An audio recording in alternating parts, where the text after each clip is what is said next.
질의하십시오. 예, 금강 원장님께 질문 드리겠습니다. 슬라이드 보시겠습니다.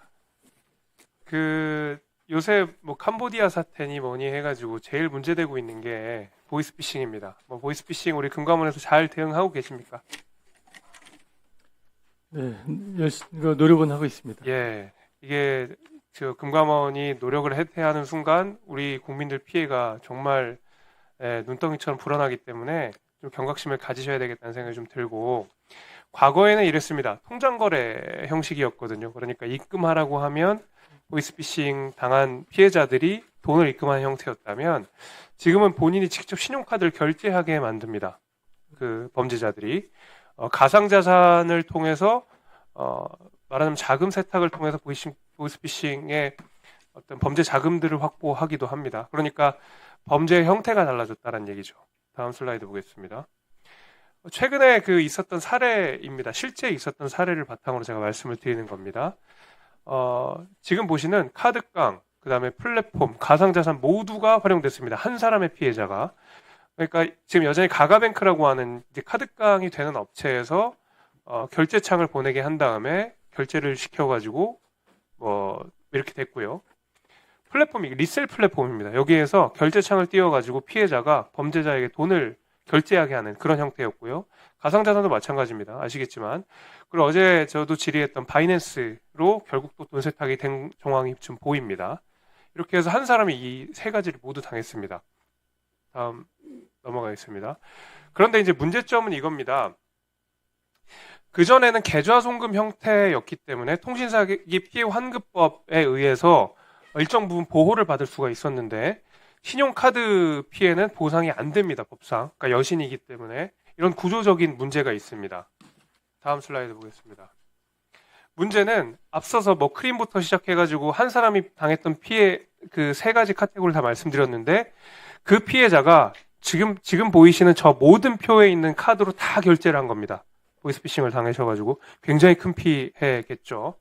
근데 문제는 그런 피해가 있은 이후에 법상으로도 보호를 받기 어렵다 보니까 결국 카드사에서 구제를 좀 해주는, 내지는 카드사에서도 좀 보호를 해줘야 되는데, 대응이 이렇습니다.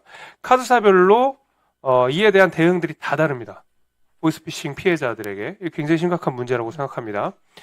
현대신한카드 같은 경우에는 그래도 피지사 조사 및 매출 취소, 그 다음에 조치까지 환불 처리까지 해줬고요. 국민우리PC는 무이자 처리가 됐는데, 삼성카드 같은 경우에는 무이자가 불가하고 연 18%의 이자까지 요구하는 상황에서 너무 억울하지 않느냐는 이야기에 그 상담원이 성폭행이나 이런 등등을 당하고 카드 결제한 것도 아니지 않느냐, 그러니까 본인이 직접 결제한 거 아니냐라는 식으로 잘 피해자를 2번 죽이는 이야기를 한 바가 있습니다. 롯데카드는 심지어 이런 얘기도 했답니다. 금감원에 신고를 취소하면 무이자 해주겠다라는 식으로 얘기를 했답니다. 이거 굉장히 심각한 문제겠죠. 다음 슬라이드 보겠습니다. 앞서서 제가 그 몇 가지 카드사를 보여주셨는데, 제가 삼성카드, 현대카드, 롯데카드, 우리카드도 범죄에 사용되었다고 말씀을 드렸죠. 그런데 저기 보시면 제가 노란색으로 하이라이트를 한 걸 보시면, 롯데, 우리, 하나, 삼성, 현대카드에서는 보이스피싱 피해 사례가 있었음에도 불구하고 신고하지 않았습니다. 그러니까 누락이 돼 있다는 거죠. 그러니까 제대로 된 집계조차 하지 않고 안에 제대로 된 내규도 없다 보니까 이런 식으로 보이스피싱 사례들이 제대로 드러나지도 않는 그런 상황인 겁니다. 그리고 보시다시피 104건 중에 4건만 환수를 했다 보니까 사실 피해자들이 거의 속수무책으로 당하고 있다, 이렇게 봐도 무관할 것 같습니다. 다음 슬라이드 보겠습니다. 그런데 보면 우리 금감원의 금융사기 전담 대응반이 2023년에 적극행정 최우수 부서로 선정된 바도 있습니다. 그 최우수 부서로 선정된 것에 비해서 그 전에 피해 사례를 보면 좀 초라하죠. 좀 민망한 수준이라고 저는 생각합니다. 다음 슬라이드 보겠습니다. 제가 앞서서 카드깡으로 이용됐던 가가뱅크라는 데가 있었거든요. 거기는 여전히 아직까지도 지금 운영되는 것을 조금 전에 확인하고 제가 들어왔습니다. 그러니까 금감원이 굉장히 이 문제에 대해서 안일하게 대처하고 있다는 인상을 감추기가 어렵습니다. 다음 슬라이드 보겠습니다. 앞선 그 피해자 사례에서 직접 저희가 녹취를 제가 확인한 바를 제가 보여드리겠습니다. 6월 16일에 금감원에 민원이 접수가 됐고요. 8월 14일에 금감원 회신 내용이 이렇게 됐습니다. 카드사별 회신 오면 회신 내용 중 법률 규정에 위반이 있었는지 없었는지만 검토 확인한다. 그러니까 사실 남일처럼 이야기하고 있는 거거든요. 여전히 현재까지 연락도 없습니다. 금감원조차 여기에 대해서 1분만 더 쓰겠습니다. 문제에 대해서 너무 안일하게 대응하고 있다. 그리고 남일 하듯이 하고 있다. 피해는 계속 커지고 있고 이번 뭐 캄보디아 사태도 마찬가지지만 피해 금액도 날이 갈수록 늘어나고 있는데 너무 안일한 대응이라고 생각하지 않으십니까, 금감 원장님? 네, 그 피해자의 그 상황에 대해서 공감하는 기반하에 업무를 추진하도록 계속 예. 개선하고 있겠습니다. 그리고 또 하나가 지금 의원님이 지적한 부분에 관련돼서 그거 제가 조금 저 네. 질의만 하고 마지막에 네. 답변부터 마지막 거 좀 보겠습니다. 제가 그래서 좀 제안을 좀 드리고 싶은 게요.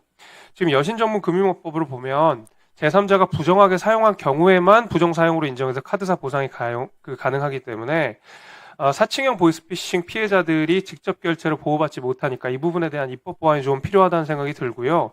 지금 이 보이스피싱 수사를 지금 들여다보니까 아랫선에 이제 일선에 있는 제 말단에 있는 사람들만 수사되고 윗선은 전혀 지금 건들지도 못한다는 얘기를 들었거든요. 금감원이 여기 좀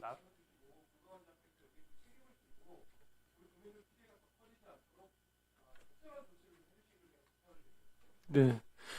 일단 그 민생금융 범죄와 관련된 부분들을 저희가 이번 조직 개편 때 대폭 강화하기 위해서 지금 그 전반적인 노력을 하고 있고, 그 관련 일환으로 금융위와 협의해서 특사경 부분을 지금 이번 신설해서 좀 대대적으로 직접적으로 조사 및 수사를 강화하는 방향으로 좀 제도를 좀 개선하려고 노력하고 있습니다.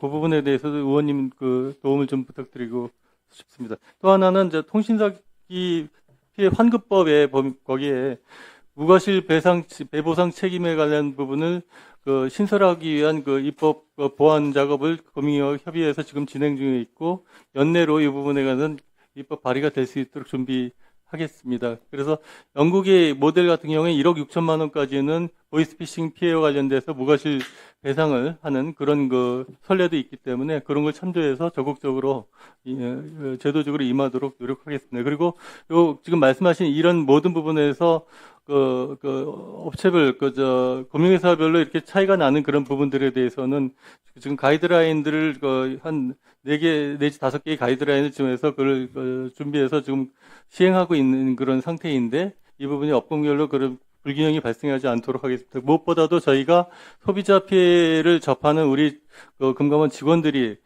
소비자들에 대한 2차 피해가 가해지지 않도록 유념해서 업무 진행하겠습니다. 자, 수고하셨습니다.